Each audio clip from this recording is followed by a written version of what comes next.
sur Europe 1. Les enfants d'Europe 1. Et on fait un bond dans le passé tous les matins avec les enfants d'Europe 1. Et ce matin, Dimitri, un événement cinéma le 10 septembre 1959 avec la sortie en salle des Liaisons dangereuses. Oui, le film de Roger Vadim, adaptation du roman de Choderlos de Laclos. Énorme polémique à l'époque lors d'Autriche. Le gouvernement lui-même ira jusqu'à suspendre la première projection sur les Champs-Élysées.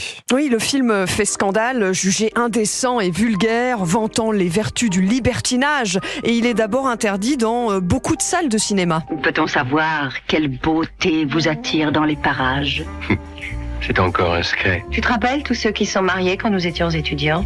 Ils sont presque tous divorcés. Nous savons aimer. Dans le film, un couple marié, Valmont et sa femme Juliette, n'ont de loi que leur plaisir. Ils recherchent les aventures extra-conjugales et ils choisissent de manière complice leurs victimes en quelque sorte.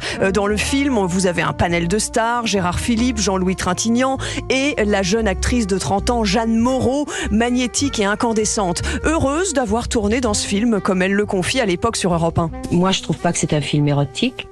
C'est un film sur l'amour. Et ce qui était important pour nous, c'est qu'il y a beaucoup de gens qui voient le film, alors qu'ils le voient pour ce mobile-là ou pour un autre, ça fait rien. Mais la société, en ce début des années 60, n'est tout simplement pas prête. Et les plus conservateurs veillent au grain. En particulier, la Société des gens de lettres, qui ne veut pas voir dégrader l'œuvre littéraire originale de Choderlos de Laclos. Nous avons pour mission de protéger la pensée et la culture française.